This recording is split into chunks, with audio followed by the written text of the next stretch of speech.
ಲೈವಲ್ಲಿ ಸಪೋರ್ಟಿಗೆ ಅಂತ ಹೋಗೋದಂತೂ ಹೋಗಿರ್ತೀರಿ.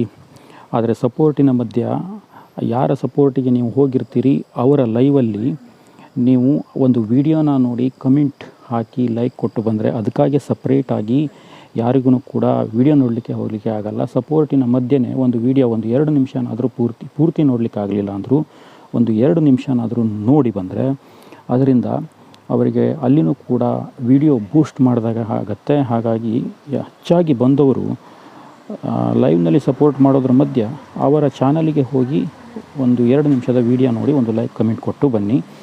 ಈಗ ನಾನು 2 ರೀತಿ ತೋರಿಸ್ತೀನಿ.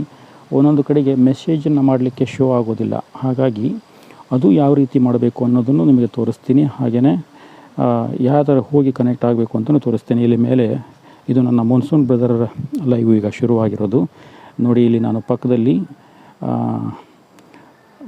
ವಾಯ್ಸನ್ನು ಮ್ಯೂಟ್ ಮಾಡಿದ್ದೀನಿ ಆ ಲೈವಿಂದು. ನಾನೀಗ ಈ 3 ಡಾಟ್ ಮೇಲೆ ಟಚ್ ಮಾಡ್ತೀನಿ. ಆವಾಗ ಇಲ್ಲಿ ಚಾನಲ್ಗೆ ಹೋಗುವಂಥ ಆಪ್ಷನ್ ಬರುತ್ತೆ. ಟಚ್ ಮಾಡಿಕೊಂಡು ಒಳಗೆ ಹೋದರೆ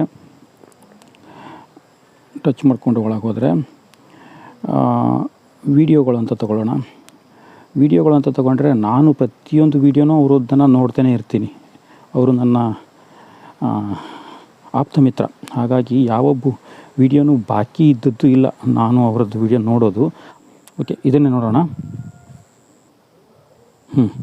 ಈಗ ಇಲ್ಲಿ ನನಗೆ ಅವರಿಗೆ ಮೆಸೇಜ್ ಮಾಡಲಿಕ್ಕೆ ಆಗಲ್ಲ. ಹಾಗಾಗಿ ನಾವು ಏನು ಮಾಡಬೇಕು, ಹಾಗಾದರೆ ಅವರಿಗೆ ಮೆಸೇಜ್ ಮಾಡಬೇಕು ಅಂದರೆ ಇಲ್ಲಿ ನಮಗೆ ಮೆಸೇಜ್ ಮಾಡಲಿಕ್ಕೆ ಆಗ್ತಿಲ್ಲ. ಈಗ ಇಲ್ಲಿ ಯಾರ್ದಾದ್ರೂ ಒಂದು ಮೆಸೇಜ್ ಇದೆಯಲ್ಲ, ಈ ಮೆಸೇಜಿನ ಪಾಯಿಂಟ್ ಇರುತ್ತಲ್ಲ ಅದರ ಮೇಲೆ ಹೀಗೆ ಟಚ್ ಮಾಡಿ. ಆವಾಗ ಈ ಥರ ಬರುತ್ತೆ. ಮತ್ತೆ ಹೊರಗೆ ಬನ್ನಿ. ಈಗ ನೋಡಿ, ಇಲ್ಲಿ ಅವರಿಗೆ ಮೆಸೇಜ್ ಮಾಡಲಿಕ್ಕೆ ಶೋ ಆಗುತ್ತೆ. ಇಲ್ಲಿ ನೀವು ವಿಡಿಯೋ ಸೂಪರ್ ಅಂತಾನೋ, ವಿಡಿಯೋ ಸೂಪರ್ ಬ್ರೋ PRO ಅಂತ ಕಮೆಂಟನ್ನು ಮಾಡ್ಬೋದು. ಕಮೆಂಟ್ ಬಾಕ್ಸ್ನಲ್ಲಿ ಈಗಾಗಲೇ ಶೋ ಆಗದೇ ಇದ್ದವರಿಗೆ ಏನು ಮಾಡಬೇಕು ಇನ್ನೂ ಒಂದು ಸತಿ ಹೇಳ್ತೀನಿ ನೋಡಿ.